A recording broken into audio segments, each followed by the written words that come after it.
नमस्कार दोस्तों, स्वागत है आपका हमारे YouTube चैनल जरधारी क्लासेस में। दोस्तों, इंडियन पॉलिटी में हम चर्चा कर रहे थे इस सीरीज में मूल अधिकारों के बारे में, फंडामेंटल राइट्स के बारे में। और जो पिछला लेक्चर था उसमें मैंने आपको जो मूल अधिकारों का फर्स्ट पार्ट था पिछला, उसमें मैंने आपको अनुच्छेद 12 से लेकर अनुच्छेद 18 तक कंप्लीट करा दिए थे। और आज हम यहाँ पे चर्चा करने वाले हैं अनुच्छेद 19 से। तो यानी स्वतंत्र जो समता का अधिकार था, एक जो मूल अधिकार है वो हमने कंप्लीट कर दिया है। तो जिन अभ्यर्थियों ने अभी तक पिछला लेक्चर नहीं देखा है उसको आप जरूर देखें, क्योंकि हर एग्जाम में दोस्तों मूल अधिकारों से क्वेश्चन बनते ही बनते हैं। और इन वीडियो में आपको बता रहा हूँ मूल अधिकारों के बारे में, डिटेल्स बता रहा हूँ, हर चीज यहाँ पे समझाने का आपको प्रयास कर रहा हूँ। और आपको मूल अधिकारों को समझना है, तभी आप इनको याद कर पाओगे। क्योंकि अगर आप बिना समझे याद करने लग जाओगे तो मूल अधिकार आप याद नहीं कर पाओगे। मूल अधिकार बहुत ही सिंपल है दोस्तों, अगर आप इनको समझने का प्रयास करते हैं। और ये आपकी नॉलेज के लिए भी बहुत ही महत्वपूर्ण है, क्योंकि इनका संबंध डायरेक्ट आपसे है। ये जो अधिकार है ये आपको दिए गए हैं राज्य के द्वारा। तो शुरू करते हैं आज का लेक्चर। और हम यहाँ पे शुरू करने वाले हैं अभी स्वतंत्रता के अधिकार से। अनुच्छेद 19 हम यहाँ पे शुरू करेंगे, क्योंकि पिछले लेक्चर में हमने अनुच्छेद 12 से लेकर अनुच्छेद 18 तक कंप्लीट कर दिया है डिटेल्स में। तो सबसे पहले बात करेंगे अनुच्छेद 19। देखो, पिछला लेक्चर समता का अधिकार था, उसमें मैंने आपको कंप्लीट करा दिया है। और अभी हम बात कर रहे हैं स्वतंत्रता का अधिकार। तो स्वतंत्रता का अधिकार हमारा दूसरा मूल अधिकार है, और इसका उल्लेख मिलता है अनुच्छेद 19 से लेकर अनुच्छेद 22 तक। तो सबसे पहले बात करते हैं अनुच्छेद 19 क्या है। अनुच्छेद 19 बहुत ही महत्वपूर्ण है दोस्तों, बहुत ही महत्वपूर्ण ये मूल अधिकार है हमारा। और इसलिए इसको बैकबोन यानी मेरुदंड भी कहा जाता है मूल अधिकारों का। तो मूल अधिकारों का बैकबोन या मेरुदंड किसे कहा जाता है, तो वो कहा जाता है अनुच्छेद 19। क्यों कहा जाता है इसको, ये समझिए आप। अनुच्छेद 19 में है क्या, तो अनुच्छेद 19 में 6 प्रकार के विशिष्ट अधिकार दिए गए हैं, जिसमें वाक और अभिव्यक्ति की जो स्वतंत्रता है वो सबसे महत्वपूर्ण है। तो 6 प्रकार की इसमें हमें स्वतंत्रता देखने को मिलती है। ये प्रश्न में कई बार पूछा जाता है कि अनुच्छेद 19 में, आर्टिकल्स 19 में कितने प्रकार की स्वतंत्रता की बात कही गई है, तो 6 प्रकार की स्वतंत्रता की बात यहाँ पे कही गई है। और ये जो 6 अनुच्छेद है ये यहाँ पे आप देख सकते हैं। और ये 6 प्रकार की जो स्वतंत्रता की बात की गई है ये कौन से अनुच्छेद में है, तो ये है अनुच्छेद 19(1) के क्लोज 1 में। और फिर 19(1) को भी कई भागों में यहाँ पे बांटा गया है। 19(1) ए यानी हिंदी में इसको का कहते हैं, ठीक है। 19(1) बी यानी 19(1) खा, 19(1) सी यानी 19(1) गा। तो इंग्लिश में या हिंदी में आप दोनों में इस प्रकार से इसको समझ सकते हैं।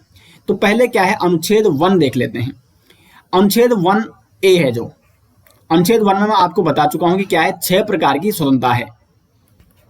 6 प्रकार की स्वतंत्रता की बात करता है अनुच्छेद 19 का क्लोज 1। फिर 19(1) को कई भागों में बांटा गया है। तो 19(1) का जो ए है ये कहता है वाक एवं अभिव्यक्ति की स्वतंत्रता। वाक यानी बोलने की, और अभिव्यक्ति की आपको क्या है, स्वतंत्रता। तो ये कौन देता है, ये देता है अनुच्छेद 19(1) का ए। जो आप बोलते हैं, आप कहीं पे भी बोल सकते हैं, किसी के खिलाफ भी बोल सकते हैं। हाँ, आपको इस बात का ध्यान रखना होता है हमेशा कि संविधान का क्या ना हो, आप संविधान के विरुद्ध ना बोलें, जो संविधान में और साथ साथ आप राष्ट्र के विरुद्ध नहीं बोल सकते हैं। राष्ट्र के विरुद्ध आप षड्यंत्र कर रहे हैं तो वो फिर अपराध है, ठीक है। तो आप कहीं पर भी कुछ भी बोल सकते हैं, तो उसका अधिकार कौन दे रहा है, अनुच्छेद 19(1) का ए, वाक एवं अभिव्यक्ति की यह स्वतंत्रता का अधिकार दे रहा है। साथ साथ इसमें दोस्तों प्रेस की स्वतंत्रता यहाँ पर मैं लिख के दे रहा हूं, प्रेस की स्वतंत्रता का अधिकार भी 19(1) देता है। सूचना का अधिकार भी 19(1) के ए में है। और शांति का अधिकार भी यही देता है। शांति का अधिकार, प्रेस की स्वतंत्रता का अधिकार, सूचना का अधिकार और शांति का अधिकार भी 19(1) का ए देता है। तो ये सब इसी में आगे वाक एवं अभिव्यक्ति की स्वतंत्रता का अधिकार। लेकिन यहाँ पे आपको समझना ये है कि अगर आप अपनी वाक और अभिव्यक्ति की जो स्वतंत्रता आपको मिल रखी है उसका आप क्या कर रहे हो, दुरुपयोग कर रहे हो। और आपकी वाक और अभिव्यक्ति के कारण जो आपको ये स्वतंत्रता दी गई है, इसके कारण भारत की सुरक्षा और संप्रभुता पर क्या है, सवाल खड़े हो रहे हैं। न्यायालय की आप अवमानना कर रहे हो, लोक व्यवस्था को हानि पहुंच रही हो, या शिष्टाचार या सदाचार, इसका आप क्या कर रहे हो, उल्लंघन कर रहे हो। तो फिर जो आपकी ये वाक और अभिव्यक्ति की स्वतंत्रता है, यानी जो 19(1) के ए में आपको स्वतंत्रता दी गई है, उसको प्रतिबंधित किया जा सकता है। किसके माध्यम से? अनुच्छेद 19(2) के माध्यम से। तो अनुच्छेद 19(2) यहाँ पे साथ साथ इनको आप समझिए, ये आपको अधिकार दिए गए हैं, लेकिन ये आपको अधिकार, इसका मतलब ये नहीं है कि आप देश की एकता और देश की जो सुरक्षा है उसको आप खतरा पहुंचाओ। तो इसलिए इन अधिकारों को प्रतिबंधित करने का प्रावधान भी किया गया है। तो अनुच्छेद 19(1) के ए में जो स्वतंत्रताएं दी गई हैं उनको प्रतिबंधित किया जा सकता है अनुच्छेद 19(2) के माध्यम से। राज्य वाक व अभिव्यक्ति की स्वतंत्रता पर प्रतिबंध लगा सकता है। क्यों लगा सकता है? जैसे मैं आपको पहले ही बता चुका हूं कि अगर भारत की सुरक्षा और संप्रभुत्ता पर आप सवाल खड़े करते हो, साथ साथ लोक व्यवस्था या आप न्यायालय की अवमानना करते हो, संविधान की अवमानना करते हो, तो इस पर आपकी वाक और अभिव्यक्ति की स्वतंत्रता पर प्रतिबंध लगाया जा सकता है अनुच्छेद 19(2) के माध्यम से। तो दोनों में हम यहाँ पे पैरेलली आपको समझाने का प्रयास करूंगा, ठीक है। उसके बाद जो दूसरी स्वतंत्रता दी गई है अनुच्छेद 19(1) में, तो उसे लिखा गया है अनुच्छेद 19(1) के बी में। इसमें दी गई है शांतिपूर्ण शस्त्र रहित सम्मेलन की स्वतंत्रता। आप क्या कर सकते हैं? सम्मेलन कर सकते हैं, लेकिन शांतिपूर्ण तरीके से आपको करना होगा। शस्त्र आपको वहां पे नहीं ले जाने हैं।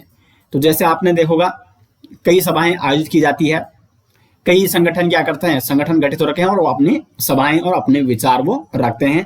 उन्हें वाक की और अभिव्यक्ति की स्वतंत्रता, वाक नहीं वाणी, ठीक है, वाणी या जो बोलने की स्वतंत्रता है वो उनको दी गई है।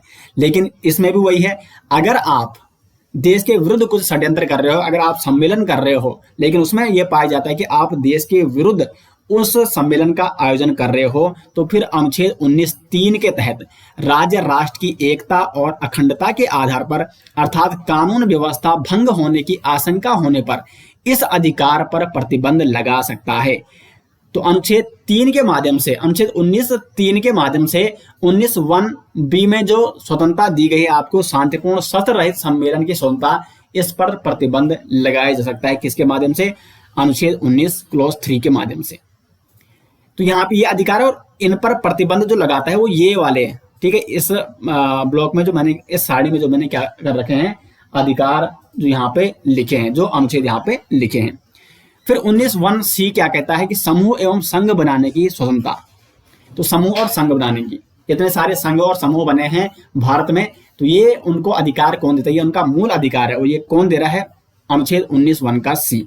लेकिन फिर वही बात, अगर देश की एकता और अखंडता और लोक व्यवस्था भंग होने के आधार दिखाई पड़ते हैं, जो 19(1) का मूल अधिकार दिया गया है समूह और संघ बनाने की स्वतंत्रता का, अगर इसके कारण देश की एकता और अखंडता और लोक व्यवस्था भंग करने के आधार प्राप्त होते हैं राज्य को, तो अनुच्छेद 19(1) पर वो प्रतिबंध लगा सकता है। किसके माध्यम से? 19(4) के माध्यम से। उसके बाद 19(1) क्या कहता है? भारत के संपूर्ण क्षेत्र में आवागमन का अधिकार। जैसे आप भारत के नागरिक हो, ये जो भारत में रह रहा है व्यक्ति है, वो भारत के संपूर्ण क्षेत्र में जा सकता है। आप अभी जिस स्थान पर हो, आप उत्तराखंड में हो, तो उत्तराखंड से आप उत्तर प्रदेश आ सकते हो, आप दक्षिण भारत में जा सकते हो, आप उत्तरी भारत में जा सकते हो, आप पूर्वी भारत में जा सकते हो। संपूर्ण देश में आपको आवागमन का अधिकार कौन देता है? तो वो देता है अनुच्छेद 19(1) क्लॉज 1 का डी। और ये आपका क्या है? मूल अधिकार है। इसको आपसे राज्य नहीं छीन सकता है।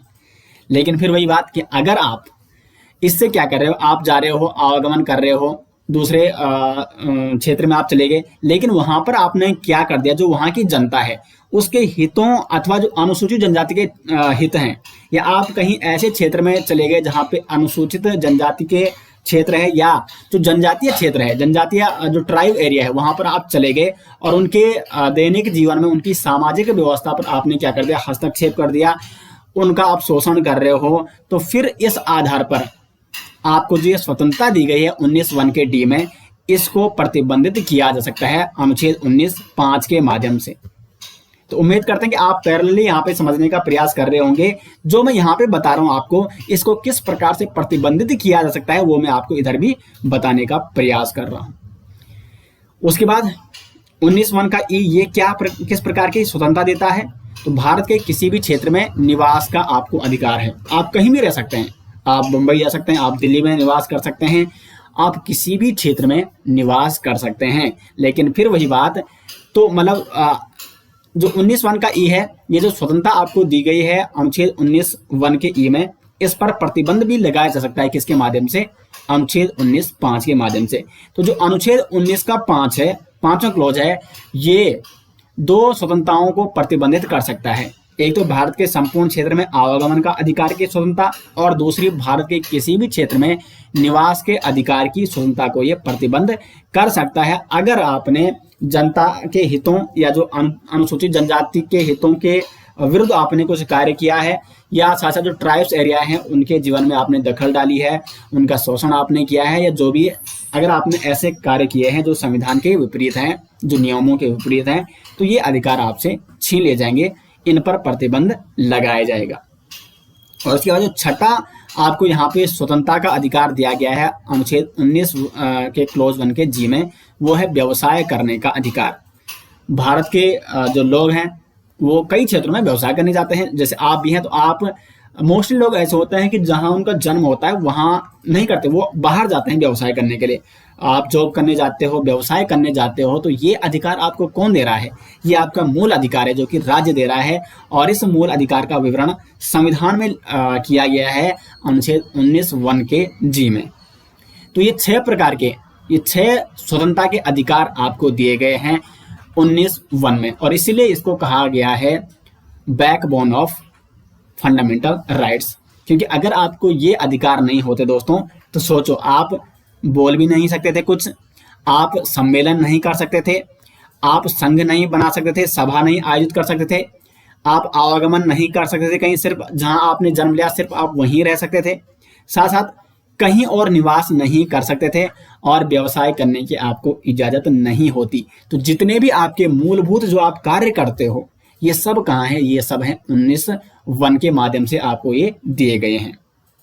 तो ये 6 प्रकार की स्वतंत्रता 1, 2, 3, 4, 5 और 6, ये 6 प्रकार की स्वतंत्रता आपको दी गई है अनुच्छेद 19(1) के माध्यम से। और जो ये छठा ये स्वतंत्रता का अधिकार दिया गया है व्यवसाय करने का अधिकार, इस पर प्रतिबंध किसके माध्यम से लगाया जा सकता है? अनुच्छेद 19(6) के माध्यम से। यदि उस व्यवसाय करने के लिए आपको आपके पास न्यूनतम योग्यता निर्धारण नहीं है, जैसे आप कोई व्यवसाय कर रहे हैं, आप कोई जॉब कर रहे हो, लेकिन आप बिना योग्यता के उसको कर रहे हो, तो फिर इस पर आपको क्या किया जा सकता है? प्रतिबंधित किया जा सकता है अनुच्छेद 19(6) के माध्यम से।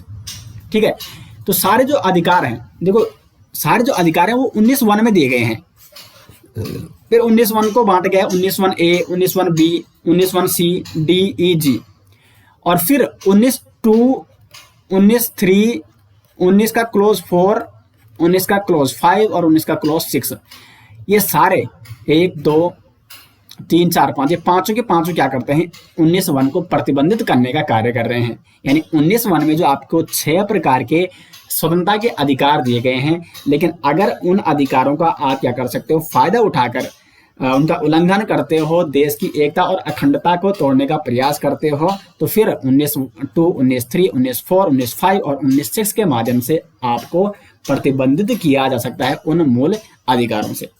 तो उम्मीद करते हैं दोस्तों कि 19(1) जो अनुच्छेद 19 में है, जो भी स्वतंत्रताएं दी गई है और उनको प्रतिबंधित करने के जो प्रावधान दिए गए हैं, वो आप डिटेल्स में यहाँ पे समझ गए होंगे, और इसको आप अब भूल नहीं पाओगे।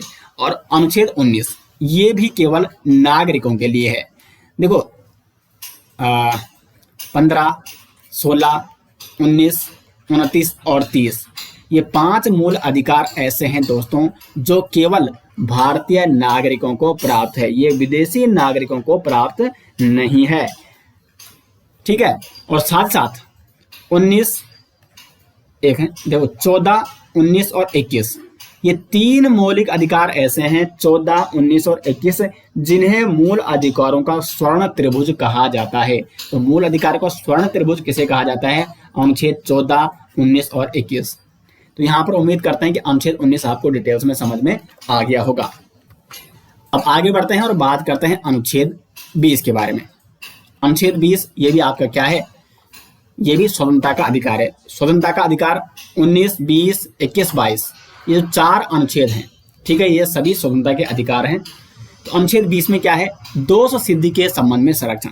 अब देखो संविधान निर्माता उनकी कितनी बड़ी सोच थी दोस्तों, यहाँ पे उन्होंने मूल अधिकार दिए उन लोगों को जो सामान्य लोग हैं, लेकिन अगर उन सामान्य लोगों में से किसी ने क्या कर दिया, अपराध कर दिया है और उसके उस मतलब दोष सिद्ध भी हो चुका है कि उसने वो अपराध किया है, तो उसको सारे लोग क्या करने, खत्म करने की सोचेंगे, सारे लोग उसको मारने की सोचेंगे, पुलिस भी उसको क्या करेगी, उसको मारने की सोचेगी। तो अब ऐसा ना हो, इसके लिए अगर किसी व्यक्ति के खिलाफ दोष सिद्ध भी हो चुका है तो उसको भी संरक्षण देने का प्रावधान किया गया है संविधान में।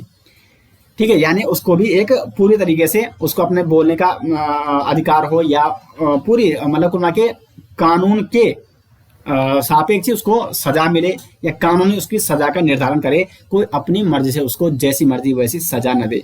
यानी दोषियों के संबंध में संरक्षण, दोषियों को संरक्षण देना, दोषियों को जो दोषी हैं उनका भी संरक्षण पाना उनका भी क्या है, मूल अधिकार है यहाँ पे अनुच्छेद 20 के माध्यम से। तो क्या क्या है अनुच्छेद 20 में, तो दोष सिद्धि के संबंध में संरक्षण, यानी अगर किसी कोई अपराधी है, किसी अपराधी के खिलाफ दोष सिद्ध हो चुका है तो अनुच्छेद 20 का क्लोज 1 क्या कहता है कि अपराध के समय विधि के अनुसार उसे सजा दी जाएगी। क्योंकि संविधान निर्माता उनकी दूरदर्शी सोच थी, उन्हें पता था कि मानो देखो यहाँ पे अगर ये प्रावधान नहीं होता तो सपोज किसी ने कोई चोर है, ठीक है, उसने चोरी कर ली है, आज उसने चोरी कर ली, कब की, आज लगभग 9 अगस्त है आज, ठीक है, 9 अगस्त 2023 को इसने चोरी कर ली है। क्या कर ली इसने, चोरी कर ली है। और इससे पहले जिसने चोरी की उसको सजा दी गई 2 मंथ की, लेकिन यह भी तो हो सकता है कि इसने चोरी की आज 9 अगस्त 2023 और उसको सीधे फांसी की सजा दी जाए, बिना सोचे समझे सीधे फांसी की सजा इसको दी जाए। तो इसको रोकने के लिए संविधान निर्माताओं ने प्रावधान रखा अनुच्छेद 20 के क्लोज 1 में कि अपराध के समय विधि के अनुसार जो सजा है वही दी जाएगी। आप जो उससे पहले जैसे चोरी के लिए जो सजा है विधि में, जो इसके लिए कानून बनाए गए हैं, माना अगर चोरी के लिए कानून बनाया गया है कि 1 साल की सजा दी जाएगी, और अगर 9 अगस्त 2023 को जिसने चोरी कर ली तो उस दिन कानून में क्या है, कानून में क्या सजा है, तो 9 साल की सजा, 1 साल की सजा है तो उसको 1 साल की सजा दो। इसका मतलब ये नहीं है कि आपने उसी दिन क्या कर लिया है, उसने चोरी कर ली और आपने सीधे सजा का प्रावधान बदल दिया, ऐसा नहीं चलेगा। तो अपराध के समय, जिस समय उसने अपराध किया है उस समय कानून में क्या सजा थी उस अपराध के संबंध में, तो उसी के अनुसार, उसी विधि के अनुसार, उसी कानून के अनुसार उसको सजा दी जाएगी। तो यहां तक उम्मीद करते हैं कि आप समझ गए होंगे। ठीक है, तो आपने कई मूवी में ये देखा होगा ये सीन, तो ये तो आप भली बात अब यहाँ पे समझ गए होंगे अनुच्छेद 20 में ये प्रावधान क्यों रखा गया। और इसमें भी 2 प्रकार से वैसे विधि होती है, भूतलक्षी विधि और भविष्य लक्षी विधि। भूतलक्षी विधि जो कि बनाई जाती है भूतकाल की सजाओं के लिए, लेकिन हमारे जो संविधान में वो मोस्टली भविष्य लक्षी विधि के माध्यम से कानून बनाए जाते हैं अपराध के लिए। जैसे हमने आज कानून बना लिया 9 अगस्त 2023 को हमने कानून बना लिया है कि चोरी के लिए 10 साल की सजा। तो ये हम किस चीज के लिए बना रहे हैं, जो भविष्य में, भविष्य लक्षी विधि, इसलिए मैं यहां पे लिख रहा हूं इसको भविष्य लक्षी विधि। यानी भविष्य में अगर चोरी होती है तो फिर हम उसको चोरी का जो हमने प्रावधान ला दिया है कि चोरी के लिए 10 साल की सजा, तो ये हम भविष्य में जिन्होंने चोरी की उनको हम 10 साल की सजा देंगे। इसका मतलब ये नहीं है कि आज से पहले जिन्होंने, यानी भूतकाल में जिन्होंने चोरी कर ली अब उनको भी आप 10 साल की सजा दो, तो ऐसा नहीं है। भविष्य लक्षी विधि यानी भविष्य के लिए हमने ये विधि का निर्माण करना है, भविष्य के लक्ष्य हेतु, भविष्य के लिए हमने ये कानून बनाने हैं। उसके बाद अनुच्छेद 20 का क्लोज 2 क्या कहता है, एक ही अपराध के लिए 1 से अधिक बार दंडित नहीं किया जाएगा। तो अगर जैसे किसी ने चोरी कर ली तो उसका मतलब आपने उसको 10 साल की सजा दे दी, 10 साल की सजा आपने उसको दे दी, ठीक है, तो फिर ये मुक्त हो चुका है, यानी अब उसका जो अपराध है वो माफ हो चुका है, वो उसकी सजा वो भुगत चुका है। अब इसका मतलब ये नहीं है कि उसी चोरी के लिए आप इसको फिर आजीवन कारावास की सजा दो या आप इसको 2 साल की सजा और सुना दो। जो आपने इसके लिए सजा निर्धारित कर रखी है वही आपको उसे सजा देनी है, और उस जो उसने दोष किया है, जो उसने अपराध किया है, उसके लिए आप उसको 1 से अधिक बार दंडित नहीं करोगे। यह है अनुच्छेद 20 का 2। और अनुच्छेद 20 का क्लॉज 3 कहता है कि किसी भी व्यक्ति को खुद के लिए गवाही देने के लिए बाध्य नहीं किया जाएगा, क्योंकि इसका सीधा साधा फायदा किसके द्वारा उठाया जा सकता था? पुलिस के द्वारा उठाया जा सकता था। जो गरीब लोग हैं, जो कुचले दबे कुचले लोग हैं, उनको उठाना था सीधे और फिर उनको जोर जबरदस्ती करके खुद के खिलाफ गवाही देने के लिए उनको बाध्य किया जा सकता था। इसलिए संविधान निर्माताओं ने बड़ी सोच समझ से अनुच्छेद 20 के क्लॉज 3 को इसमें रखा और कहा कि किसी भी व्यक्ति को खुद के लिए गवाही देने के लिए बाध्य नहीं किया जाएगा। तो अनुच्छेद 20 क्या करता है? दोष सिद्धि के संबंध में संरक्षण देता है। अगर किसी के खिलाफ दोष सिद्ध हो चुका है तो उसको संरक्षण देने का कार्य करता है अनुच्छेद 20। अब आगे बढ़ते हैं और अनुच्छेद 21 के बारे में बात करते हैं, और ये बहुत इंपॉर्टेंट अनुच्छेद है। ठीक है, स्वतंत्रता के जो अधिकार हैं 19 से लेकर 22 तक, तो उसमें सबसे इंपॉर्टेंट 19 और 21 ही है। सबसे ज्यादा प्रश्न बनते हैं वो यहीं से बनते हैं। तो क्या है अनुच्छेद 21? अनुच्छेद 21 है प्राण एवं दैहिक स्वतंत्रता का संरक्षण ये देता है। प्राणों की संरक्षण की ये बात करता है और दैहिक स्वतंत्रता की ये बात करता है। ठीक है, यानी शारीरिक स्वतंत्रता की ये बात करता है। अनुच्छेद जो 19 है दोस्तों, 19 व 21 ये एक दूसरे के क्या है? पूरक है। एक दूसरे के क्या है? ये पूरक हैं। प्रश्न आ सकता है, इंपॉर्टेंट है ये। अनुच्छेद 19 का पूरक कौन है? 21, और 21 का पूरक है 19। अनुच्छेद 19 और 21 ये एक दूसरे के पूरक हैं और इसलिए महत्वपूर्ण भी है। अब क्या है अनुच्छेद 21? अनुच्छेद 21 जो प्राण एवं दैहिक स्वतंत्रता का संरक्षण की बात करता है, इसमें कुछ इंपॉर्टेंट बातें मैं आपको यहाँ पे लिख के दे रहा हूं। ये निजता का अधिकार भी इसी में है। ठीक है, निजता का अधिकार यानी आपकी प्राइवेसी का जो आपको अधिकार है वो आपका मूल अधिकार है। आपकी निजता पे कोई छेड़खानी नहीं कर सकता है। जीने का अधिकार है, मानवीय प्रतिष्ठा के साथ, वो भी प्रतिष्ठा के साथ जीने का अधिकार, ये आपको कौन देता है? ये देता है अनुच्छेद 19। अब देखो, इसमें भी आपको एक चीज समझनी है, मानवीय प्रतिष्ठा के साथ जीने का अधिकार क्या है? क्योंकि न्यायालय के द्वारा एक वाद आता है सामने 1950 में ए के गोपालम बनाम मद्रास राज्य का जो मामला था, इसमें न्यायालय द्वारा कहा गया कि अनुच्छेद 19 में जीवन का अर्थ क्या है? केवल जीवित रहना। जीवन का अर्थ क्या है? केवल जीवित रहना। लेकिन सवाल ये खड़ा उठता है कि जीवित तो बहुत सारे लोग हैं, कई लोग जीवित हैं लेकिन वो गुलाम भी हैं, लेकिन जीवित तो वो भी है ना, उनका शोषण किया जा रहा है लेकिन फिर वो जीवित है। इसलिए फिर क्या किया कि 1978 में न्यायालय ने ये अपना निर्णय बदला और एक वाद आया फिर मेनका गांधी बनाम भारतीय संघ।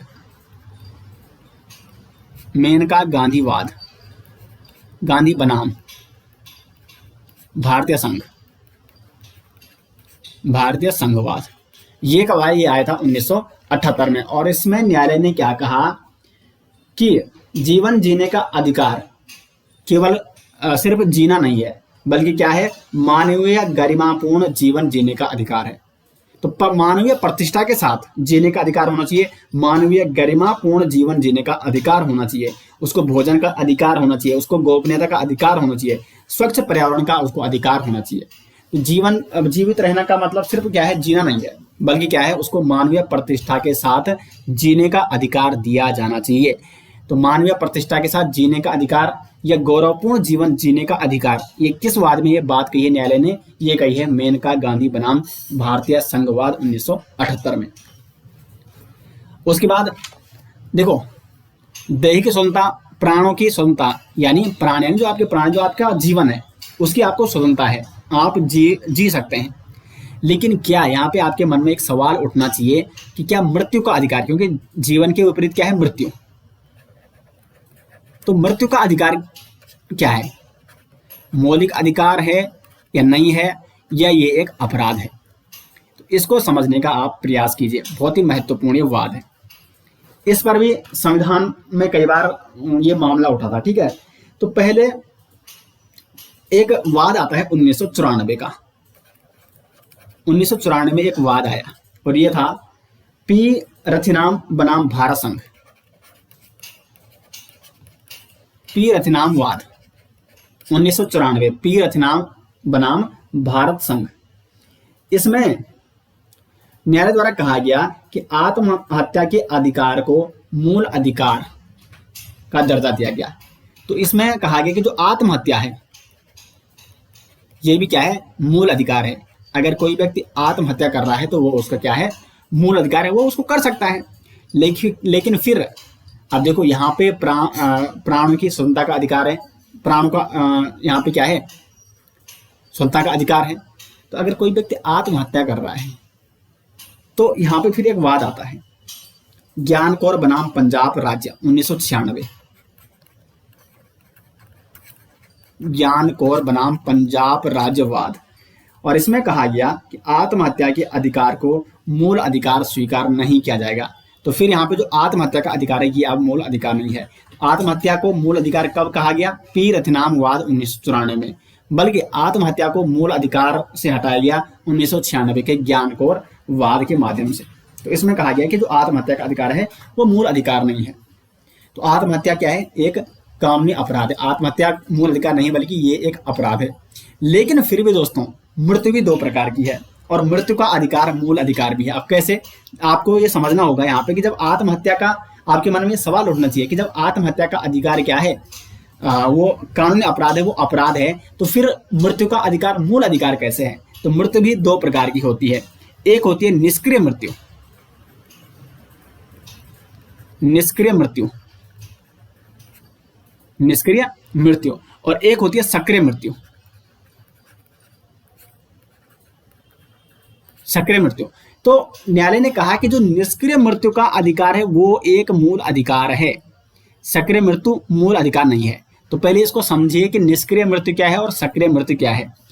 देखो कई आदमी क्या होते हैं कि हॉस्पिटल में जैसे वो भर्ती हो रखे हैं, वो कुछ नहीं कर पा रहे हैं, उनका जो जीवन ना वो खा पा रहे हैं, कुछ कोई भी गतिविधियां वो नहीं कर पा रहे हैं, और वो जो मशीनें होती हैं हॉस्पिटल में उनके आधार पर वो जिंदा है, वो मशीनों पर जिंदा है, और उन्हें खुद लग रहा है कि इससे बेहतर उनकी मौत ही सही है। ठीक है, इससे बेहतर क्या, उनकी मौत ही सही है।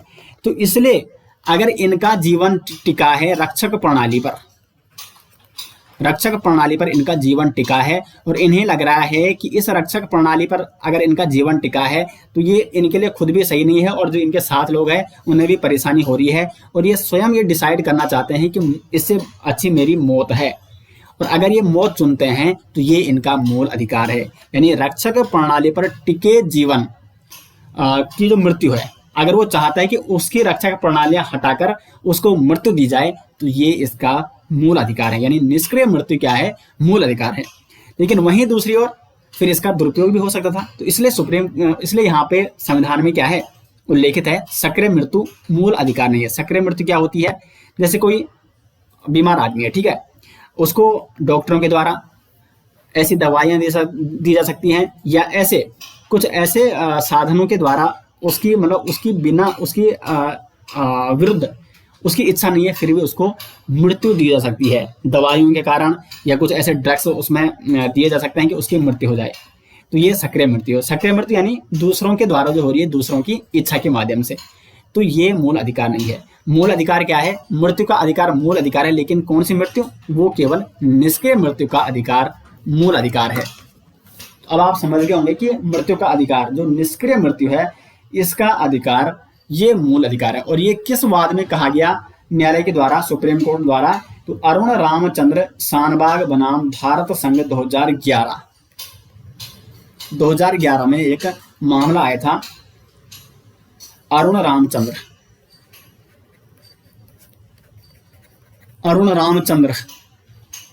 शानबाग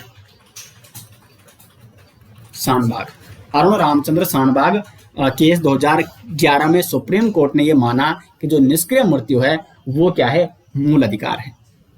तो अनुच्छेद 21 आप समझ गए होंगे यहाँ पे कि ये क्या क्या है। ठीक है, अनुच्छेद 21 में निजता का अधिकार है, मानवीय प्रतिष्ठा के साथ जीने का अधिकार है, ठीक है, गरिमा के साथ मृत्यु का अधिकार है। ये जो निष्क्रिय मृत्यु है, ये गरिमा के साथ मृत्यु का अधिकार है, यानी वो चाहता है कि मेरी मृत्यु हो। जो रक्षक प्रणाली पर जीवन उसका टिका है, वो चाह रहा है कि उससे बेहतर मेरी मृत्यु ही होनी चाहिए, और इसलिए वो गरिमा के साथ मृत्यु स्वीकार कर रहा है। तो वो गरिमा के साथ मृत्यु का अधिकार भी उसका क्या है, मूल अधिकार है। साथ ही इसमें क्या है, विदेश यात्रा, विदेश यात्रा का प्रावधान भी इसी में है, विदेश यात्रा भी मूल अधिकार है। जीवन साथी चुनने का अधिकार, ये सब अनुच्छेद 21 में, जीवन साथी चुनने का अधिकार, ये भी क्या है, मूल अधिकार है। तो ये सारे यहाँ पे उम्मीद करते हैं कि आप मूल अधिकार जो अनुच्छेद 21 में है, प्राण और दैहिक स्वतंत्रता का अधिकार, ये आप समझ गए होंगे। अब अनुच्छेद 21 के क्लोज ए में देखते हैं कि इसमें क्या है। अनुच्छेद 21A, ये अनुच्छेद 21 में कब जोड़ा गया, तो ये जोड़ा गया था 1986 में, 2002 में, ठीक है, 2002 में 86वें संविधान संशोधन, 86वां संविधान संशोधन किया गया था 2002 में, और इसमें एक क्लॉज जोड़ा गया अनुच्छेद 21A। अनुच्छेद 21 में एक पार्ट जोड़ा गया अनुच्छेद 21A, और इसमें कहा गया कि 6 से 14 वर्ष के बच्चों को अनिवार्य व निःशुल्क प्राथमिक शिक्षा जो देना, वो क्या है, मूल अधिकार है। तो शिक्षा को मूल अधिकार, यानी 6 से 14 वर्ष के बच्चों को अनिवार्य और निःशुल्क शिक्षा देना, ये मूल अधिकार कब बना, तो ये बना 2002 में, 86वें संविधान संशोधन 2002 के माध्यम से। और इसको किसमें इसका प्रावधान देखने को मिलता है, तो अनुच्छेद 21 के ए में। तो उम्मीद करते हैं दोस्तों कि आर्टिकल्स 21 आपको भली भांति यहाँ पे समझ में आ गया होगा, और अनुच्छेद 14, 19 और 21 ये तीनों क्या हैं, तो ये हैं दोस्तों मूल अधिकारों का स्वर्ण त्रिभुज, स्वर्ण त्रिभुज, मूल अधिकारों का स्वर्ण त्रिभुज।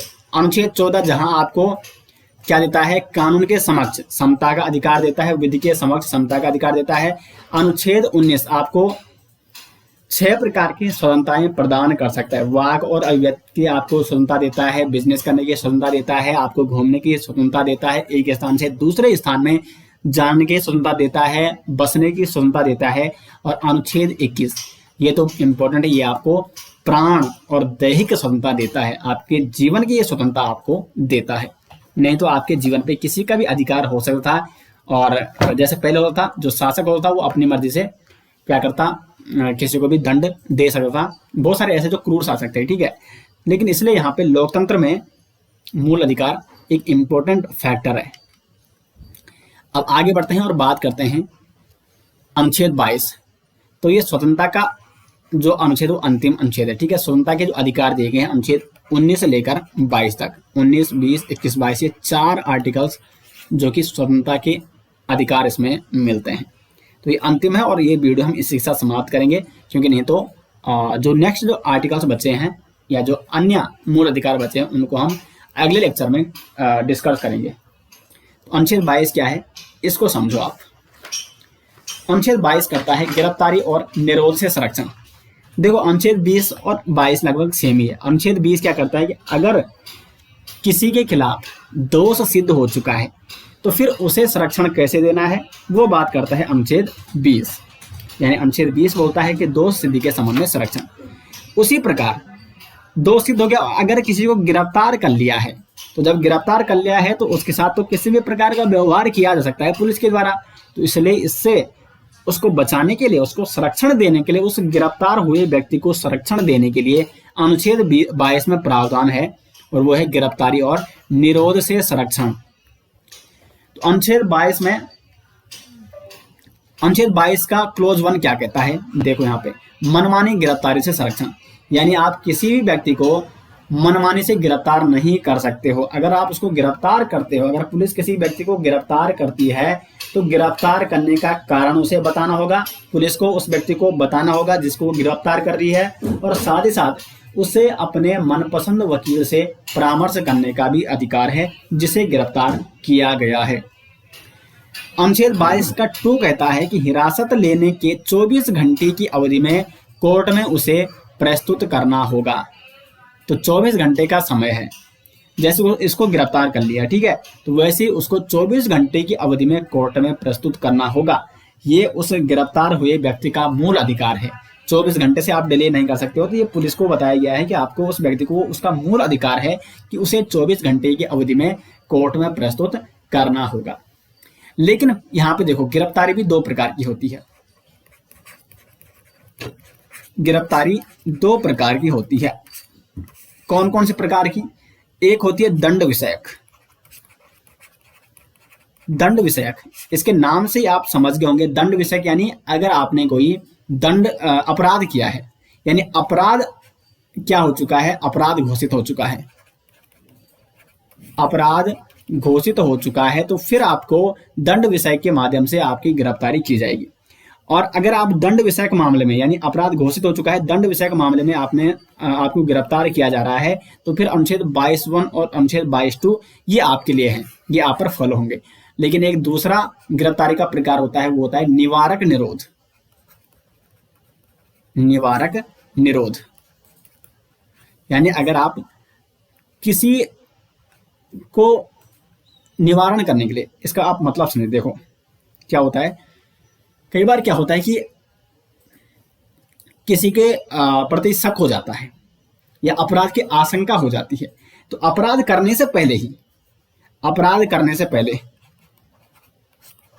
क्योंकि अपराध की आशंका हुई, तो अपराध करने से पहले उस व्यक्ति को गिरफ्तार किया जा चुका है, अपराध करने से पहले, तो इसे कहा जाएगा निवारक निरोध में उसे गिरफ्तार किया गया। उसको दंड विषयक में नहीं, क्योंकि उसने तो कोई अपराध ही नहीं किया, उसने कोई दंड ही, उसको दंड किस बात का देना, क्योंकि अपराध ही नहीं किया। तो अपराध करने से पहले उसको निवारक निरोध विषय के माध्यम से गिरफ्तार कर लिया है। और ये क्यों किया गया है? क्योंकि अगर उसने अपराध करेगा वो, तो उस अपराध से पहले, यानी अगर वो कोई क्या करने वाला है, कोई अपराध करने वाला है, किसी को मारने वाला है, लेकिन उससे पहले हम क्या कर देते हैं, उसको गिरफ्तार कर लेते हैं, ताकि वो अपराध भी न कर सके। देश की एकता और अखंडता के खिलाफ अगर वो कुछ करने वाला होता है, तो उसको पहले क्या कर दो, गिरफ्तार कर लो।